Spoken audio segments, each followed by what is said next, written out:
Good morning, everybody. It's Stephen here for the Idiot Quilter, and I thought I haven't done a video in a while, so I've got a few new things to just talk to you about. And I probably will be all over the place on this particular video, and it might be a very long video as well. But then again, we're all in isolation anyways. What the heck, eh? So that's what I thought when I went on today. Now, do not look at my hair, okay? It's been about 8 weeks since I've had a haircut, and I usually get it cut every 3 weeks. So I am sporting the COVID look. And not only that, but I've decided to do something I have never done in my life before, and that is grow a beard. And yes, I'll probably look like Santa Claus because this is coming in really white. But we'll see what happens with that. So you don't have to look at my little ugly face here for much longer. I'm going to switch camera over. And before I do that, I'm going to show you what I have behind me. So just let me move the camera here for just a second. See if I can get this in the shot a little bit better. I may have to switch cameras. Just give me a second here. And let's put this camera up so you can see. That's a little better. Okay, so this is my new project here. I'm just checking to make sure everything's recording okay. Yeah, it looks like it is. So this is called the Gallus Gallus, and I'll show you the pattern in just a second, but this is a paper pieced project. The center part is actually the part that's paper pieced. I have done paper piecing before, but I hadn't really thought about the whole process. Let me grab my coffee here. Nice, will be comfortable. And I haven't done it for quite a while. And actually, I kind of enjoyed doing it. It was kind of fun. And then I decided to build this quilt around it. So as I said, this part right in here within this white border, that was the pattern. The rest of this is my own creation. So as you can see, I did some flying geese on the side, and I just built out from the center and outwards with this. And yeah, it was a bit tricky because for some reason I'm mathematically challenged when it comes to geometry on a quilt. And so I had to do a little fudging to get things to line up, but it did work out, and I'm very happy with the end result. Now this is just, of course, the top. I need to layer it, sandwich it, and then quilt it. And I'm going to talk about the problem I'm going to have with quilting in just a few minutes. So I'll come back over here. And so again, I said you don't have to look at my ugly face, so I'm going to disappear right now down here. And there we go. And this is the pattern I was talking about.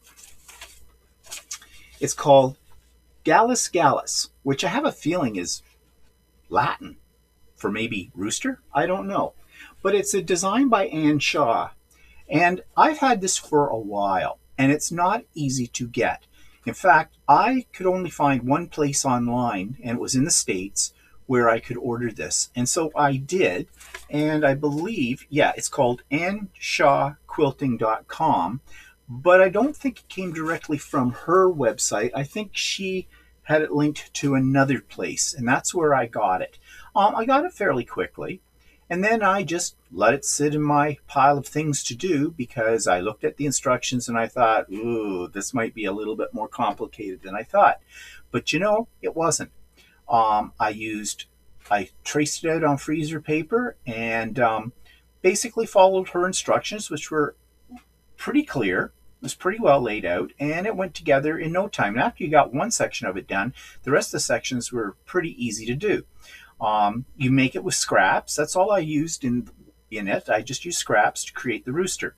And then from there, as I said, I worked my way out from the center to create the quilt top. So I'm very happy with the way this turned out.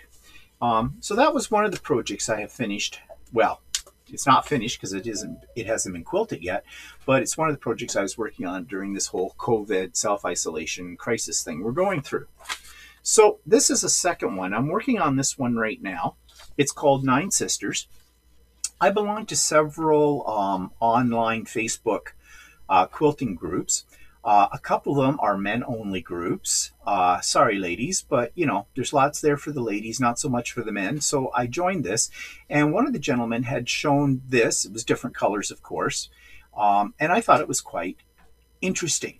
So I asked what the pattern was. He told me, and I went to Cozy Quilt Designs. It's an American company. I've done some of their patterns before, and I usually find them very well written. And it wasn't bad price wise, even with the exchange rate. I think it was something like $11.99 American, so it was about $17 Canadian. And I got it, and it was a download, a digital download, which is a bonus there. Didn't have to wait for it to come in the mail. And it's all made with strip sets, which was kind of nice. And I did have some strip sets laying around that I want to do. Now, you can make this designer, you can make this scrappy. So I decided to go with the scrappy look. And I'll show you right here. I've got one of the large blocks done. There are 4 of these blocks. I'm going to have to move the camera. Maybe if I go over here to this one. Let's just see here if I can hold this up to this camera. So this is one of 4 large blocks. And you can see I basically did random colors. Now, all of these strips I used came from one jelly roll pack, so they were all sort of coordinated. They are not batiks. Well, they sort of look like batiks, but they're not. And yeah, I'm really happy with the way it's turning out. So I need 3 more of these, and then I put them together, and then I can put the borders on it. So it's going to make a fairly large quilt when I get it done. Now, one thing that was a bit of a problem was when you start putting these blocks together. Do I have a block handy to show you what I'm talking about? Just a second. Yeah, here's a block. Okay. Now, this block is made up of basically 4 sub blocks. This one, this one, this one, and then this is just a square. And this block down here is a 4 patch with, 2.5 inch half square triangles in it. So as you go along, your dimensions get out of alignment. And I don't care how careful you are, they're going to go out of alignment. So you're going to get kind of a wonky block here, or at least I did. It tells you, I think this was supposed to be 4.5 inches finished.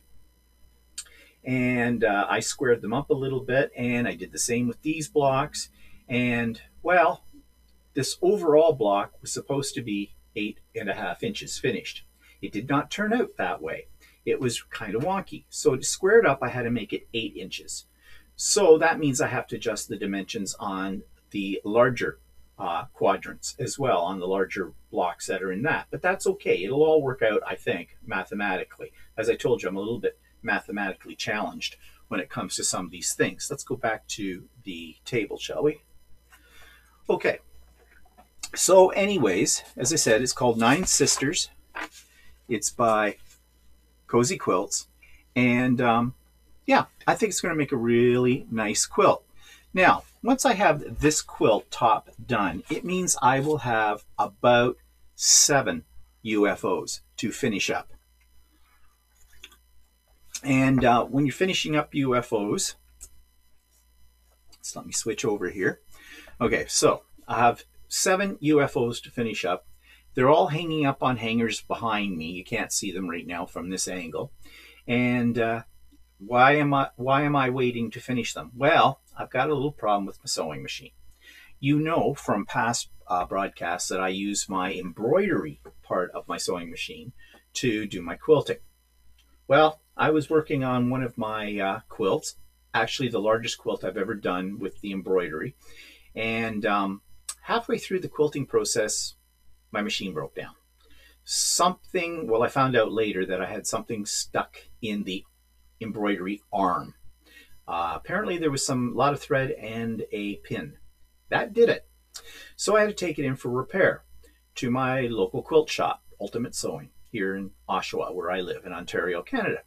And they fixed it pretty fast. And that was great. I don't think I needed any major parts or anything like that for it. So I got it back, and I was happily sewing again on it for a week. Then I decided to do some more embroidery, and I was having some problems. with one of my embroidery projects. Now, this wasn't a quilting project, it was just a straight embroidery project. But for some reason, well, I broke 2 needles to start with. And so I started analyzing what my problem was, and I discovered, long story short, my timing was out. Where well, basically it wasn't pulling up the bottom thread.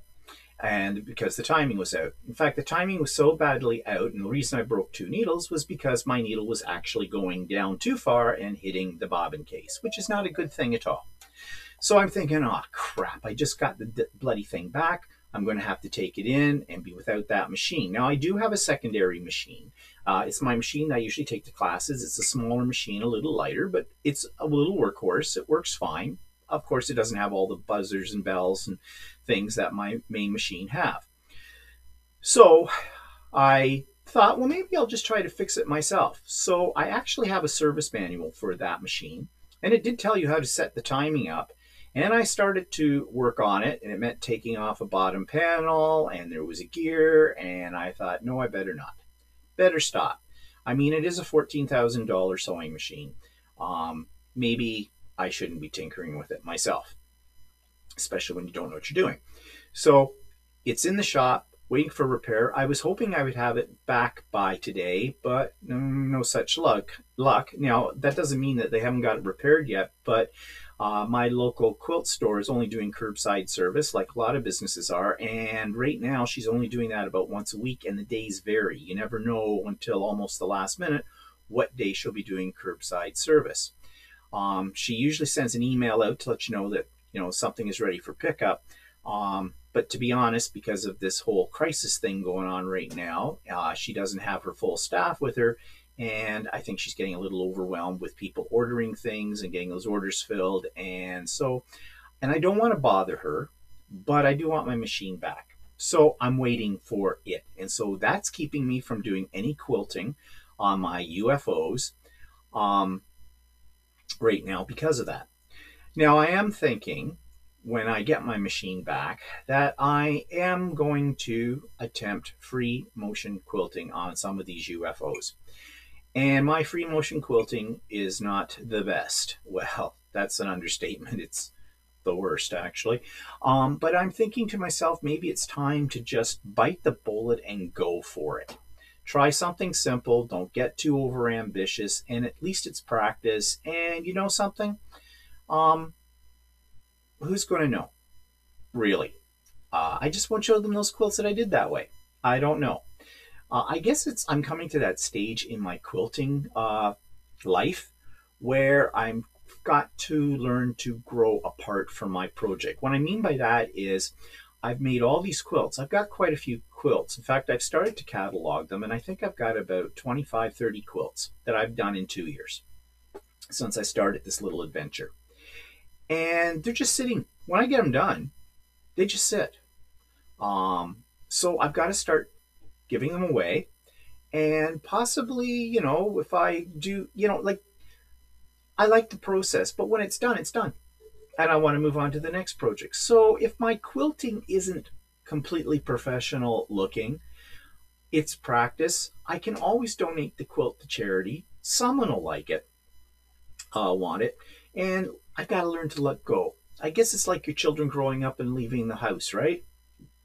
I don't have any kids, so I'm not really sure, but I assume that these are my children, so I've got to let them go.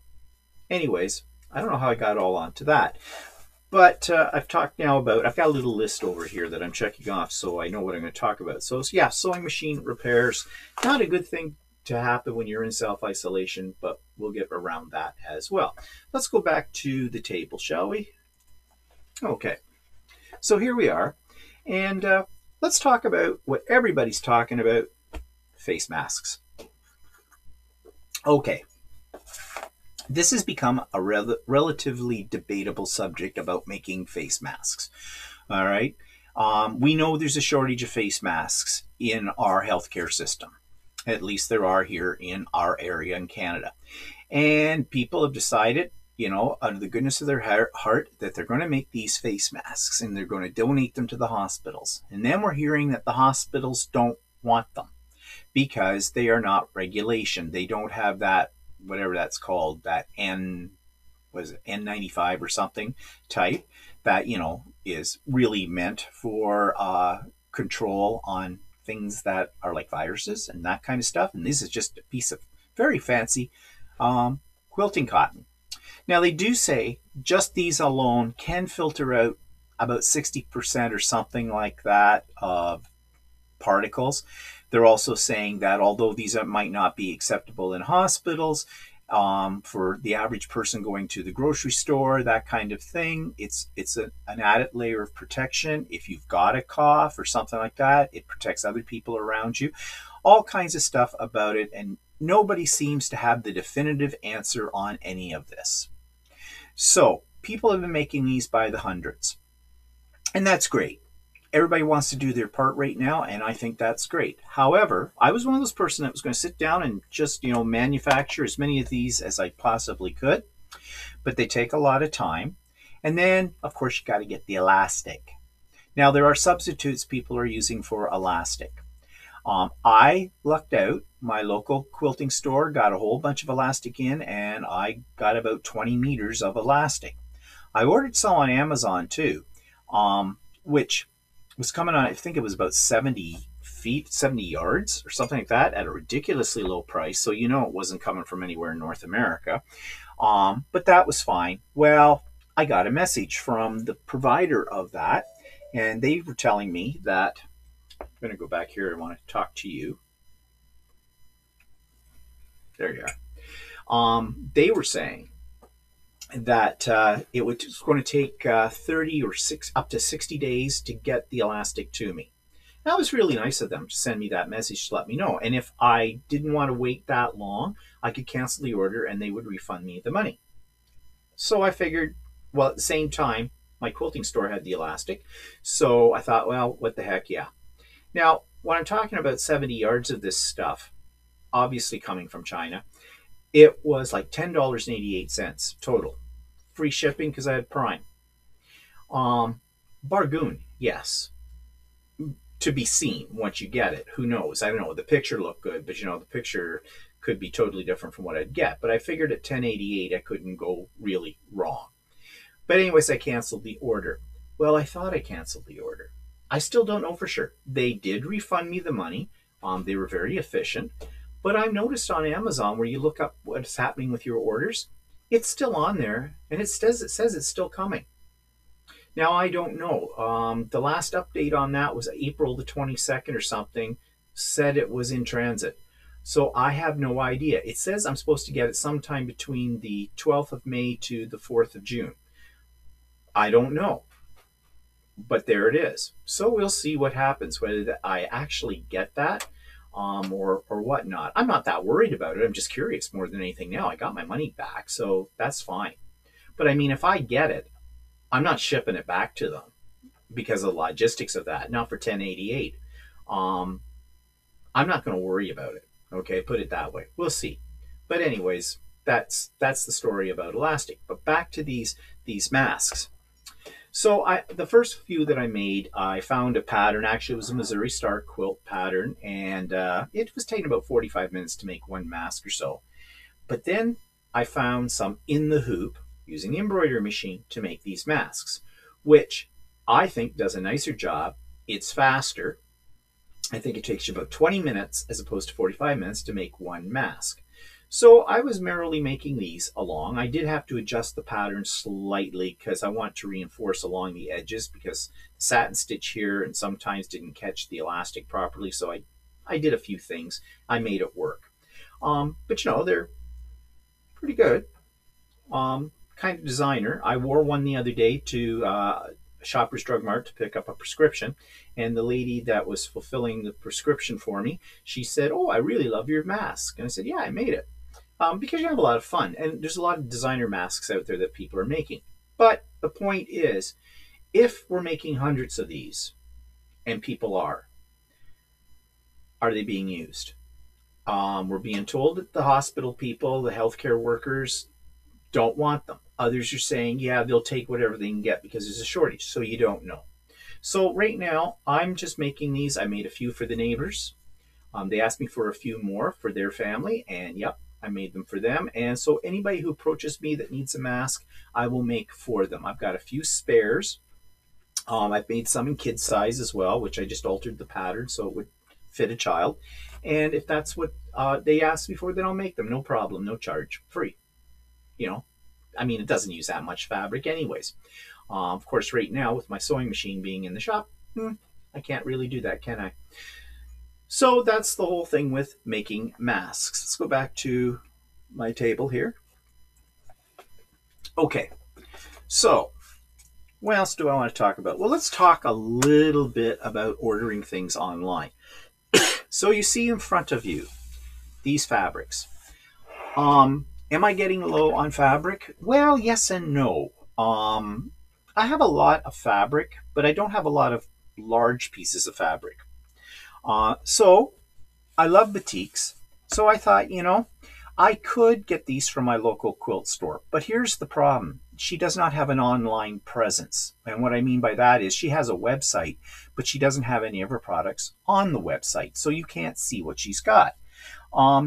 What she said she'd do is you tell her what you want, what you're thinking of, send her a picture of what you're working on, and she'll come up with some suggestions and pick things out for you.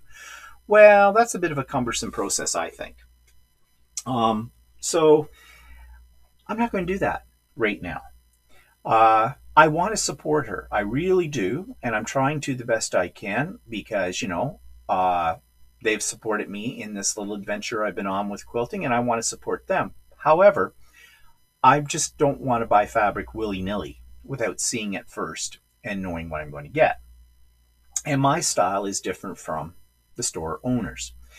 So, right now, I'm not ordering any fabric from her. So I went online. Now, I want to support Canadian companies for a couple of reasons. One, we need to support Canadian companies right now because everybody's taking a huge hit because of the situation. Two, our Canadian dollar absolutely sucks right now against the American. Three, buying fabric online from American stores, even though you can see it, you're not absolutely sure of the quality unless you know the manufacturer of the fabric. Two, the expense of shipping. You're not getting any bargains by buying fabric in the States, I have found, even when I've physically been in the States and looked at fabric. Their prices, once we do the exchange on the Canadian dollar, are actually, in some ways, more expensive than what I can buy here in Canada. So then you've got shipping on top of that. And you might even run into customs and duty. You never know with that. And plus the time that it takes to get it. So anyways, I've been doing a search for online quilting stores in my own province right now. And I've had a really good experience with one particular site called thequiltstore.ca. They're in a town called Newmarket. Newmarket is probably 45 minutes to an hour away from me, but very efficient. You can see all their fabrics online. Their prices vary between about $16.99 to about $21 a meter. A little pricey, but pricey in comparison to where I usually buy my fabric, and her prices can't be beat because her prices are like $15 a meter. So that's really good. But having said that, I already gave you the reasons why I'm not at this point in time purchasing fabric from that store. So I thought I'd take a chance. Now, what do you want? When I buy fabric, I don't usually have a specific project in mind always. I'm just a fabric whore. I just love fabric. So I thought I should go for things that I know that I'll be able to use in almost any project that I might be tempted to make in the future. So I went for batiks. I love batiks. And no matter what color of batiks you pick, they always look good in a quilt. I have found anyways. So I bought these batiks. I got 1, 2, 3, 4, 5, 6, 7, 8. 8 meters here. And this, what you see in front of you, plus I bought a couple of Stonehenge block sets. Stonehenge is by Northcott Fabric. And last year, they were doing sort of a row by row thing amongst all the stores that sell Northcott. and these stores were designing blocks from a specific collection, the Stonehenge collection from Northcott. So I was picking those up at any quilt stores I was going to last year, and I got a few, and I've done nothing with them. They're sitting in a box, ready to go, and my idea is putting them together to make a quilt. Well, this company still had a couple of blocks left, so I bought those as well. And they were about $8.95 a piece. They charge a flat rate for shipping of $12, which isn't out of the way. So what you see in front of you, plus those two little patterns, this is about 200 and some odd dollars, about $208, $210 worth of fabric, including the shipping and the taxes and all that kind of stuff. Well, let's talk about fast turnaround. I put that order in, and I think I got my order within 3 days. That's pretty good, I thought. So I've ordered some more from them. And I just went online this morning. I ordered it Wednesday night. Okay, you should never drink wine and order fabric, because that's what I was doing. Walter and I were sitting at the table having a couple of glasses of wine. Well, when I say a couple of glasses, it may have been bottles.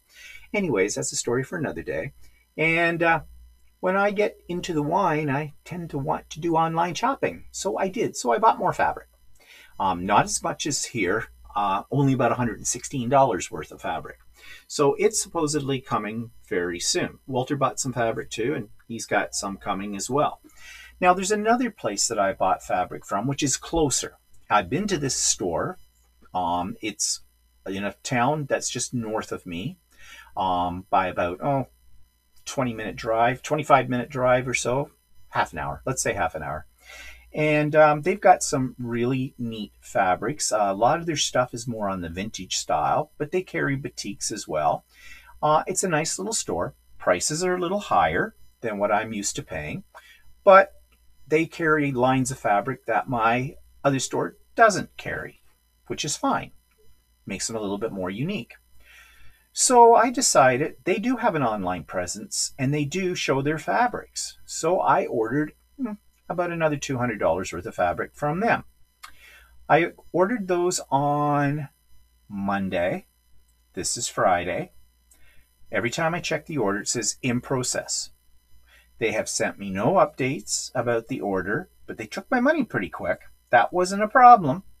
So I sent them an email this morning. Now, I know it's only been a few days, really, okay? However, I want to know what's going on. Now, I wrote a very polite email, just said, I've had this order. I ordered the first of the week, and I know that things are probably a little slower for you than usual, given the whole COVID thing and whatnot. Just wonder if you could give me some idea when I can expect my fabric. So I'm waiting to hear from them. Walter ordered from them too, same problem he's having as well. So they have free shipping on any orders that are $50 or more. Well, that's kind of nice. Their prices are comparable to this place, the quilt store. But the difference between the two of them is basically the speed of shipping. So I am going to be more apt to order from the quilt store online than from Quilter's Cupboard in Uxbridge, given the speed, the way they deliver things. To be honest with you too, although this store, I don't mind going to this store, checking it out, like when in the old days when things were normal and you could do that. But I do find the staff there a little cold. I'm not used to that either. Whereas where I go to, Ultimate Sewing here in Oshawa, the staff can't be nicer. And very helpful staff. And I've said this before about them. And I'm in touch with the ladies that all work in that store through Facebook as well, because I consider them more friends than anything else now. But I digress. So I'm going to explore more online stores in Ontario to see what else is out there. And right now, I think this is my most viable way of getting fabric. But what my thoughts are, since I don't have specific projects picked out for this fabric, I'm going to use this as my palette and the other fabrics that I've got coming. And I'm going to build on these fabrics. What I mean by that is I'm going to check out other fabrics that will go with some of the fabrics I have here and build up my stash, my COVID stash of fabrics based on that. And my theory is um, after a while, I will probably have fabric that'll work with almost any project you could do. Um, yeah. Now, I do have the luxury that you're going to say, yeah, well, lucky you, you can afford this. Well, yeah, I can. Okay, to be honest, I'm not rich, but unlike a lot of people, I'm in a good position financially because I'm retired. I have a decent pension. Walter's retired. He has a decent pension. And quite frankly, we don't owe anybody anything as far as money is concerned. Our house is paid for. Our cars are paid for. We don't have any outstanding debts. That's all by plan because we are planners when it comes to that. So I do have a budget actually for fabric buying. And so I'm just not willy-nilly going out there dropping money everywhere or putting it on credit. I'm paying for it up front. And it's planned. It's planned. And I know not everybody has that luxury. I'm very lucky that I can do that. But anyways, that's my plan for buying fabric. Okay, what are we going to talk about next? Should I switch the camera over so you can see my ugly mug again? There I am. The reason I keep looking over my shoulders is because I have a monitor over here and I'm just making sure I'm in the picture. And then if I look over this side, I have another monitor over here. Okay, so that is what I have bought so far, except I want to talk now. I'm going to mark this off my list. I want to talk a little bit about a company I've talked about before, and I reviewed actually on here in one of my past Idiot Quilters. I told you this is going to be a long video, and it's called Monfil.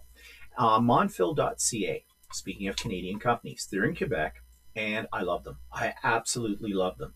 When we discovered them for embroidery threads, which their line of embroidery threads, which are either called Super Bee or Superb, never sure which way to read that, are absolutely excellent and good quality at a really great price. And you've heard me talk about that before. But they have some other things on their line. And recently I have started buying their sewing thread. And their sewing thread, I buy them in these large spools of 3,000 meters, $3.49. It's good quality. It's, I think it's 40 weight. Yep, it's 40 weight 2-ply polyester. This is great for quilting. That's what I have them for. So I think I have almost all of their colors. One of the things they run out of a lot of is basic white. And I've been trying to get basic white from them for quite a while. They finally got some in, and I ordered 10 spools of it. I probably wiped out whatever they got in. But it's really nice thread to work with. Now, I usually use Aurifil, and you can actually buy Aurifil from them, and I have bought Aurifil from them, and their price on Aurifil is pretty good too. It's about $10.99 for a 1,500 meter spool, I believe it is. And usually I pay about $14.99 for one of those spools. So I love using Aurifil for piecing, but for actually doing the quilting, I find this works really well. And I put this in my bobbin as well. Great price. But they also sell batting. Now, the only thing is they sell batting in, pre-cut packages. I usually buy my batting by the meter. But again, here we are I could get it from my local quilt store. But I thought I'd give them a try, the Monfil. And this is Hobbs. It is the heirloom batting. It's, I think, 80-20. And it comes in these rolls of 72 by 90. So they call it a twin size. And that's fine, because if I need it any bigger than that, then I can go ahead and I've got some special kind of tape where you can sort of splice together your batting, and it works really well. But I think I paid... It was a good price. I can't remember what I paid for it. Darn. But anyways, the other thing I like about Monfil is things come from them very quickly. If you buy over $100 worth, it comes by Canada Post, but the shipping is free. If you buy under that, it costs you about $16 and something, and it comes by Perlator. Um, so far, the Canadian Post has not been too bad on the delivery, which I've been surprised at, because Canada Post on a good day is not that good. But they've really seemed to have stepped up things during this virus time, so which is great. So yeah, you'll get it pretty fast. They're great people to work with. If you have any questions, you just send Johnny an email. That's the name of the guy who runs the place, I guess. And he comes back to you, responds very, very quickly to it. So I can't say too much about them. They are excellent, and they sell sewing notions as well. They don't have a lot of products. They have a lot of thread, but other products not so much. But if you're looking for batting, if you're looking for sewing thread, if you're looking for embroidery thread, I highly recommend them. Okay, so there was a plug for Montville. I'm not getting any money for this. Okay, so let's see what else is on my list of things to talk to you about today. I'm going to have a little coffee. Okay, so let's talk about, oh yeah, the other thing I bought from Montville. I don't know if I'll ever get to this, but I saw it and it caught my eye. It's called Home with a Heart Full of Love, Raw Edge Applique and Free Motion Quilting Design. And this is what it makes. And, you know, that looks kind of cool, I think. Now, it looks pretty involved because you have all these pieces you trace out. It is applique. And then there's instructions for actually doing free motion quilting over top of it. And I thought it might be good as a practice piece as well. So I bought this. It was $12, I think. And there's a whole bunch of these by this particular designer whose name is Edith Chenier. I'm not sure if I'm saying it right. Choiniere. But she has a Facebook. Or not Facebook. She does have Facebook, but she has a YouTube channel. And she actually works on these projects and shows you what to do, which is great as well. So that's a project that I'll work on at some point in time, or it may sit around for a year before I ever get to it. Who knows? But I've got the option. Okay, so that's about Montville. What else did I want to talk to you about? Oh, organization. Okay, this is my project planner book. I have set this up. If you're familiar with the whole planner idea and people bullet journals and things like that, I sort of set it up like a bullet journal.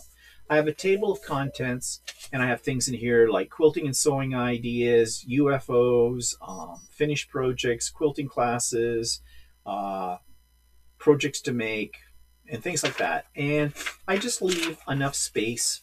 Actually, this page is my ideas. I actually did those on a computer. But I just leave so many pages free, put the numbers on them and fill them in, and then I keep this table of contents inside here where I just write what pages these things are on. So it's a way of keeping myself organized. And yeah, so here, for example, projects to make. Well, I got a lot of projects to make, as you can see. Okay. And I mark them off, and then I've got my UFOs in here and special projects and different things like that. It also serves not just as a planner, but also as a record of things that I've completed or things I need to complete, that kind of idea. So that's one way I keep my things organized. I'm a list maker. I like to do that. And the other day I decided, well, it's time to clean up my fabric a little bit to see what I really do have.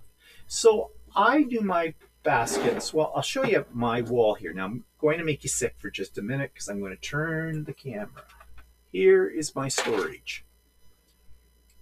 This is what it looks like. I have these shelves, and all these baskets have fabric, and you can see they're all labeled. Below that are all my project boxes, all labeled. I do not have a large sewing room. I have one part of a workshop exercise room that I share with my husband. So everything is very compact in here. See, I keep myself from being on a tilt here. Sorry about that. There we go. Okay. So I have these baskets, as I said, and these were getting pretty messy because I had just been throwing the colors in. And I've got them labeled with color, like this is my blue basket. And then I have batik baskets, solid baskets, strips, charm packs, all that kind of thing. So I have them in the basic colors: red, blue, green, yellow, orange, black, white, that kind of stuff. And I fold them all up, give them a light little press if I need to. And right now they're looking really nice and neat and tidy, and I can see what I've got. I just pull the basket off the shelf and there you go. The baskets don't always look quite like this. As I get working on a project, I tend to throw fabric back into them. I'm going to try and keep them a little neater. Well, you know, when I did this, I discovered some things. I discovered some large pieces of fabric that I forgot that I had.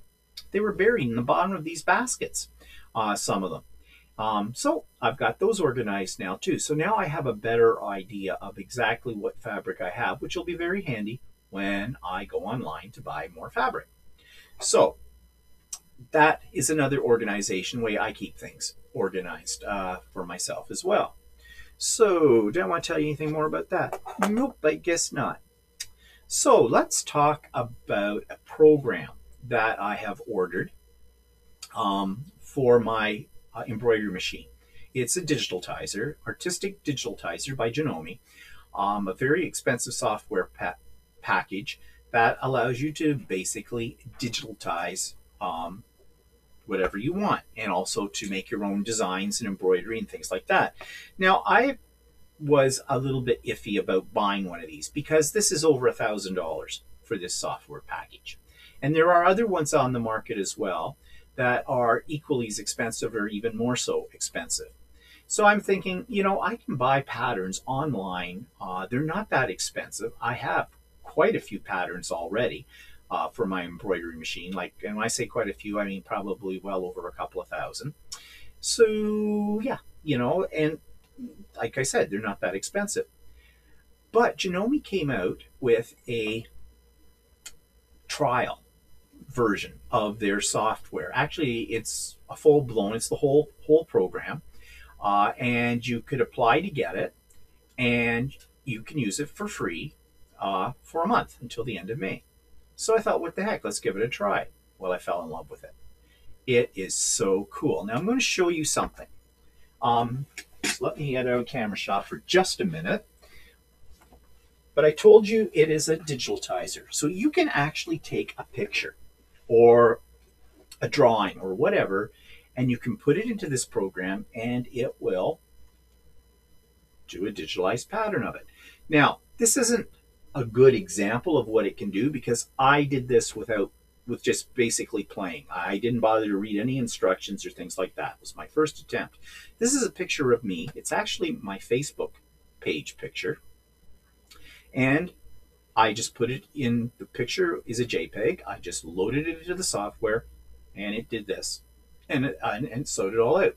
Now, yes, my facial features are kind of blurred out. Don't look at the color of it. My hair is purple.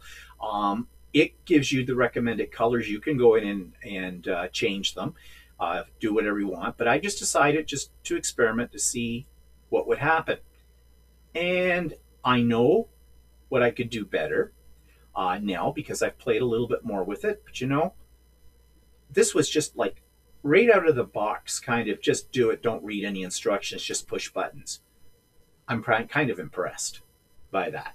So, you know, if that's what I can get by not knowing what I'm doing, imagine what I can do once I know what I'm doing.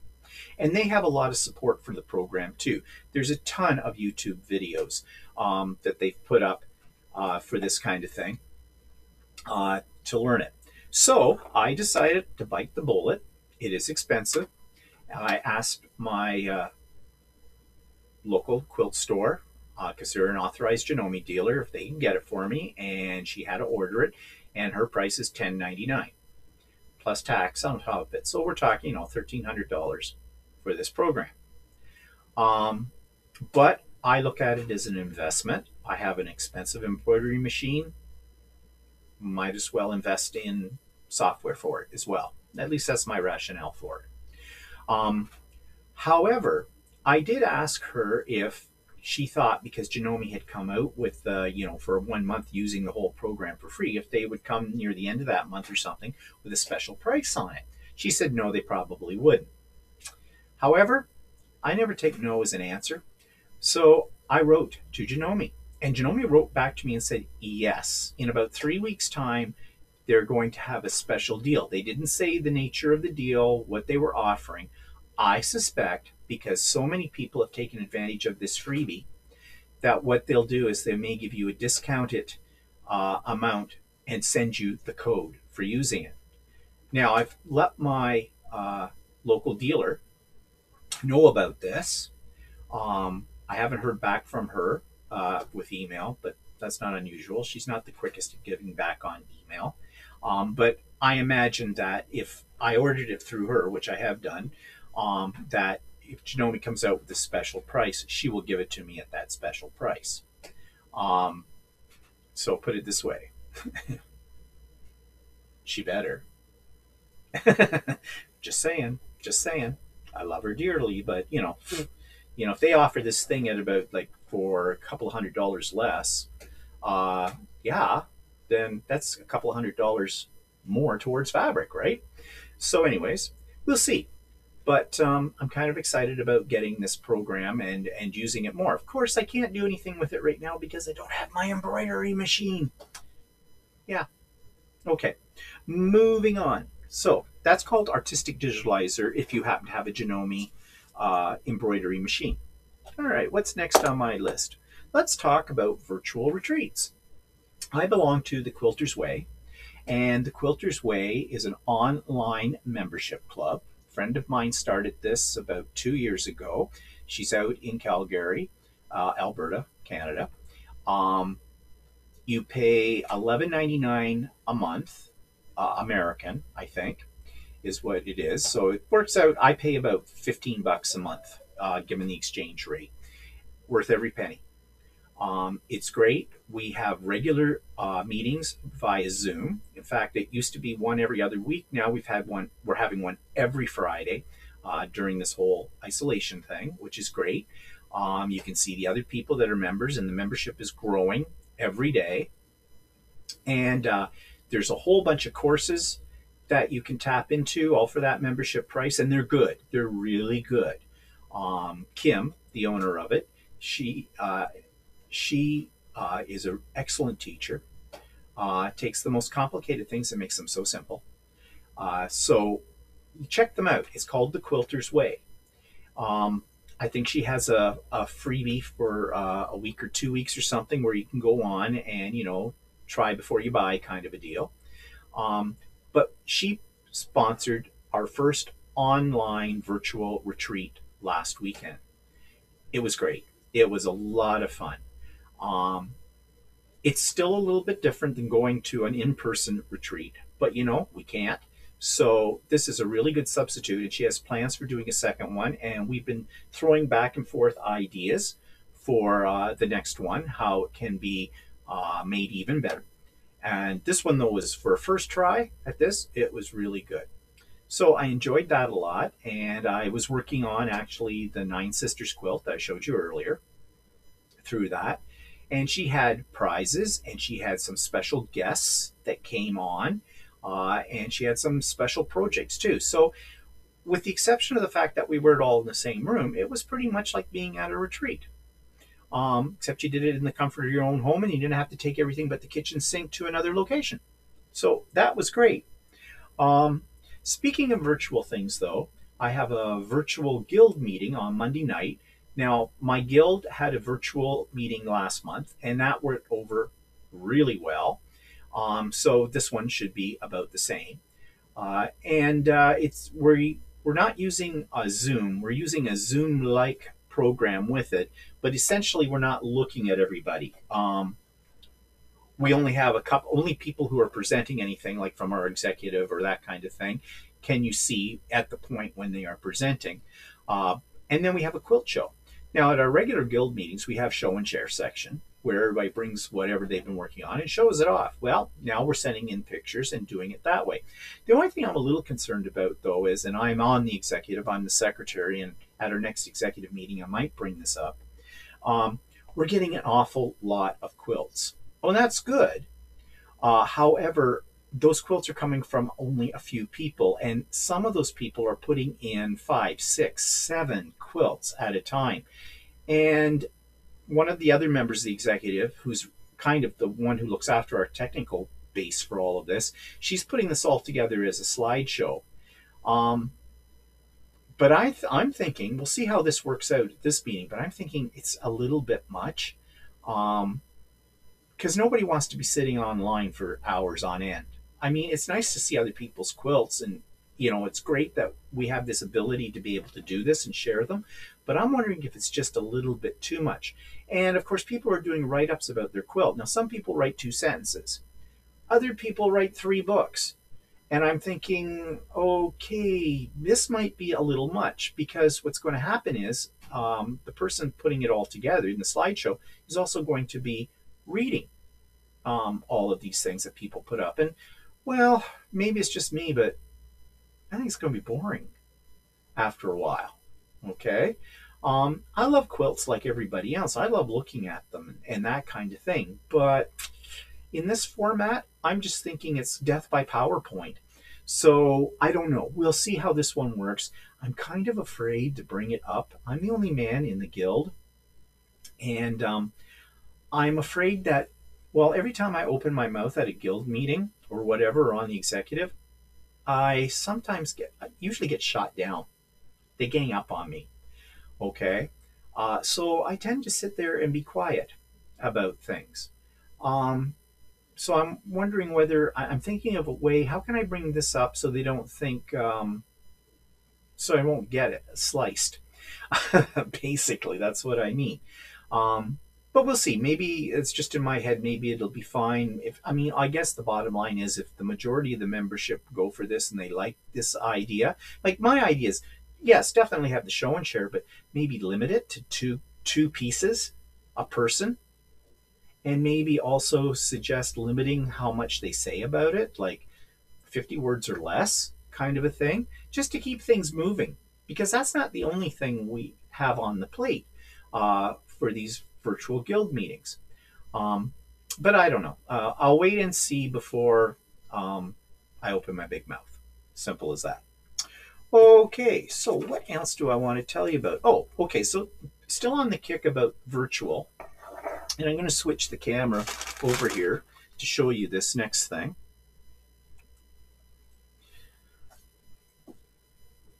Okay, so here we go. Let's get some stuff out of the way. So I want to show you this. Now, this was a class. I took this online. It was a free class by a man by the name of Peter Byrne.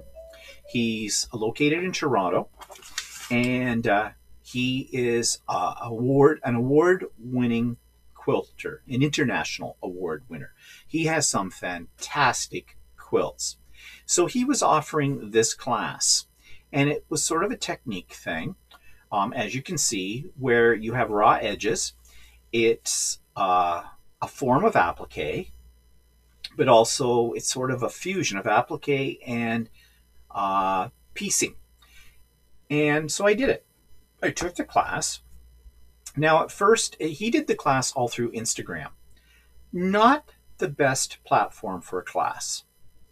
And the reason I say that is he provided us with many pictures each step of the way. He had an agenda for the day. It was a whole class, a full day class. And he laid out an agenda, and this is what we're going to do at this time, and this is what I'm going to do at this time. And so we built this piece by piece. And at the end of the class, we had what you see here. It's a small piece. It's only 18 by 18 inches, kind of a deal. I found it a little frustrating at first because I had questions. I didn't understand his instructions in some parts. Most of the time, they were very clear. But by the nature of Instagram, he did try to answer the questions. But I think it would have been better if it had been something like a Zoom kind of class, where we could have actually seen him working on this, asked questions right there without having to type them in, and he could have instantaneously responded to us. But anyways, we got through it, and yeah, I've got this piece done. Now, I hang it on the wall. It's a wall hanger. So I made a sleeve on the back here, and I didn't have a rod.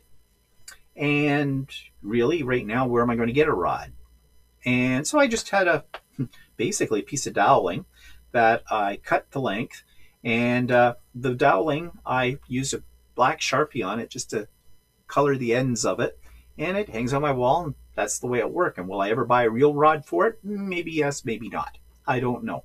It's serving the purpose right now. It's my COVID hack, I guess, for hanging a banner. But I wasn't sure if I was going to like this. But now that I see it finished, and it's been through the wash, and you put it on the wash purposely because the raw edges start to fray, and that's what you want. It's part of this style. My quilting on it, he did show you the method for quilting this, and don't look at it too close because it's messy. But you know, I don't care about the messiness of the quilting either. It kind of goes with it. It's just an artistic wall hanging. Would I do a whole quilt this way? Oh God, no. He does, but I certainly wouldn't. I certainly wouldn't attempt this as a whole quilt. But as a wall hanging, it's something a little abstract. It's something modern. It's something a little different. So yeah, I was really happy. Now he's going to run some more classes, but he's going to be charging for those. And I'm not really interested in taking any more of his classes, just simply because I like what he does, but I don't. It's not my style. But I did learn something from this. You always learn something, right, from a class. Okay. So speaking of online classes as well, Walter had just finished an online class.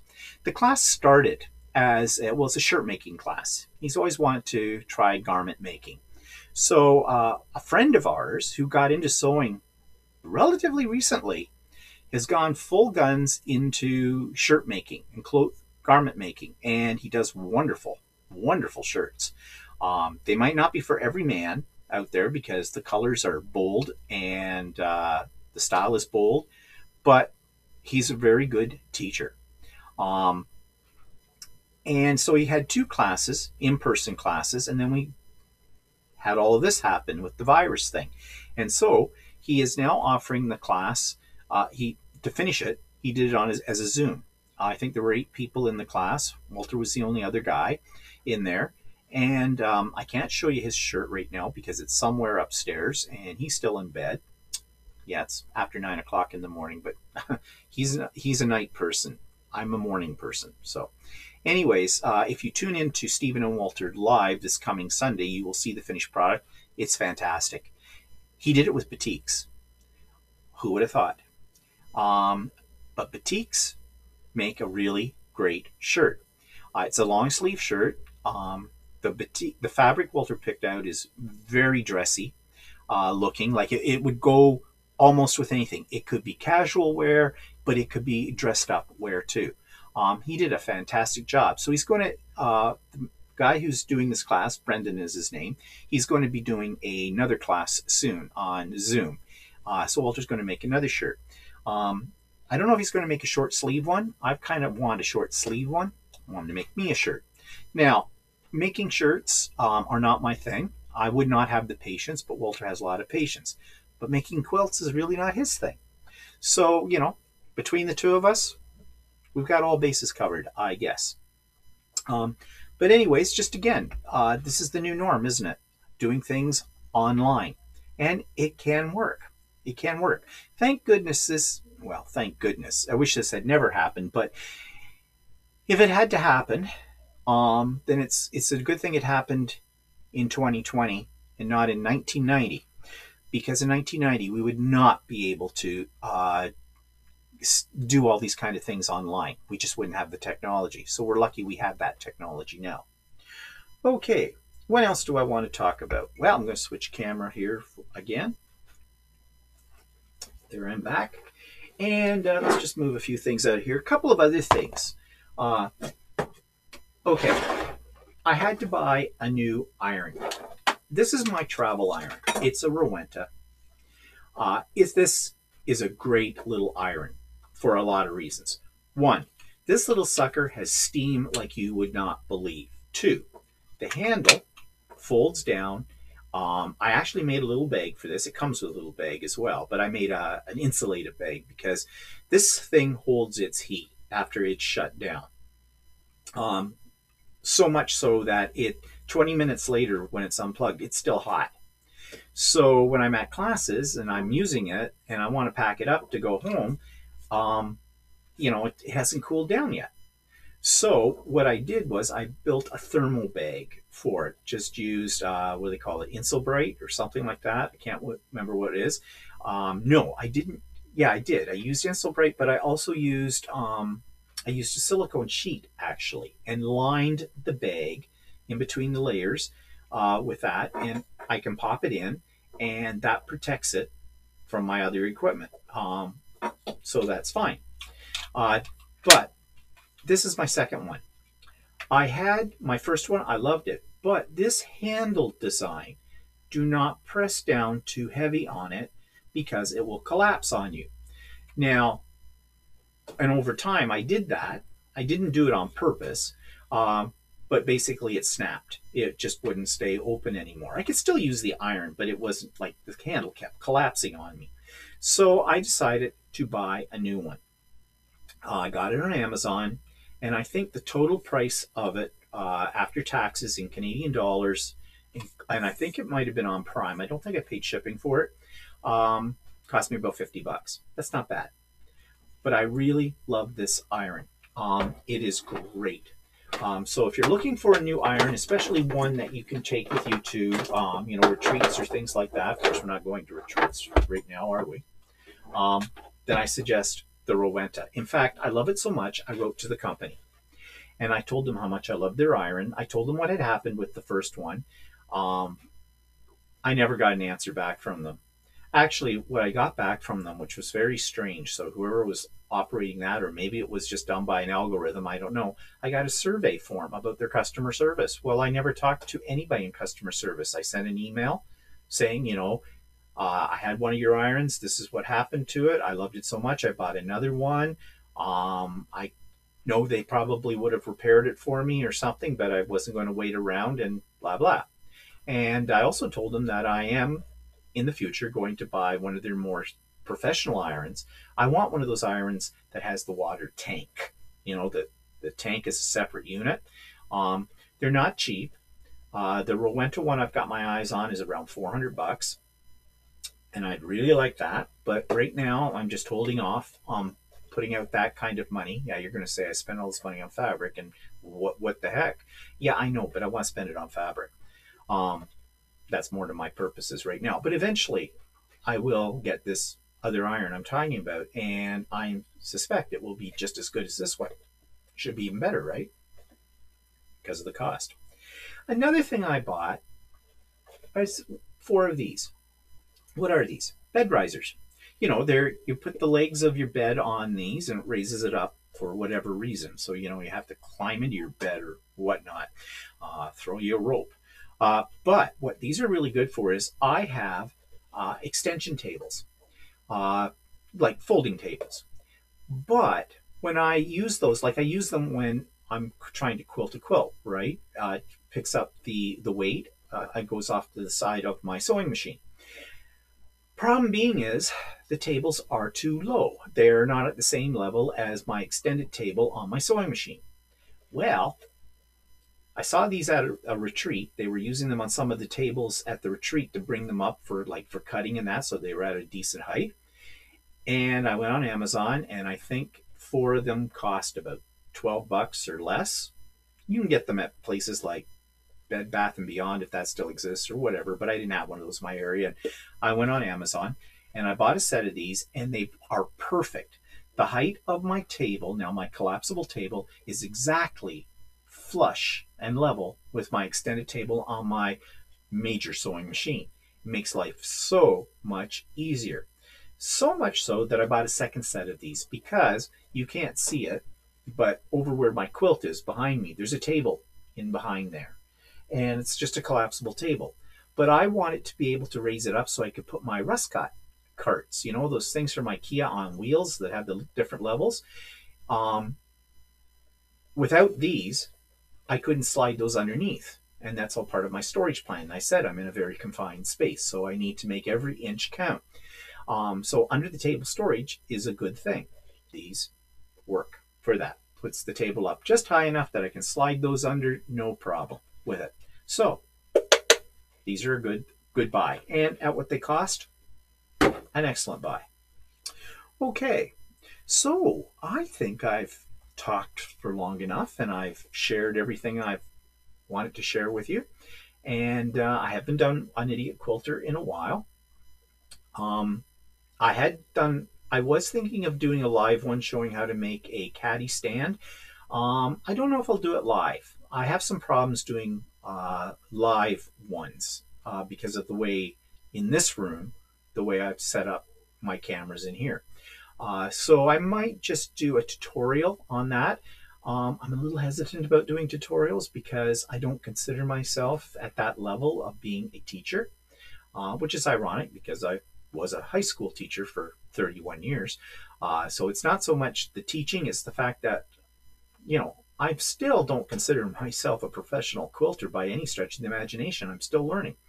But anyways, I might do a video of how to make one of these tool caddies and post that sometime down the road. We'll see.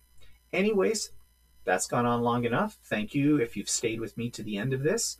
I hope you enjoyed what I had to talk about. You can put comments about it below, nice comments. You put down nasty comments, I block you. Sorry, I'm just being honest about that. But anyways, this was fun for me, and hope to see you on the next one. So have a great day. Have a coffee. Stay safe. Stay healthy. Stay in. We'll see you for the next Idiot Quilter. Bye for now.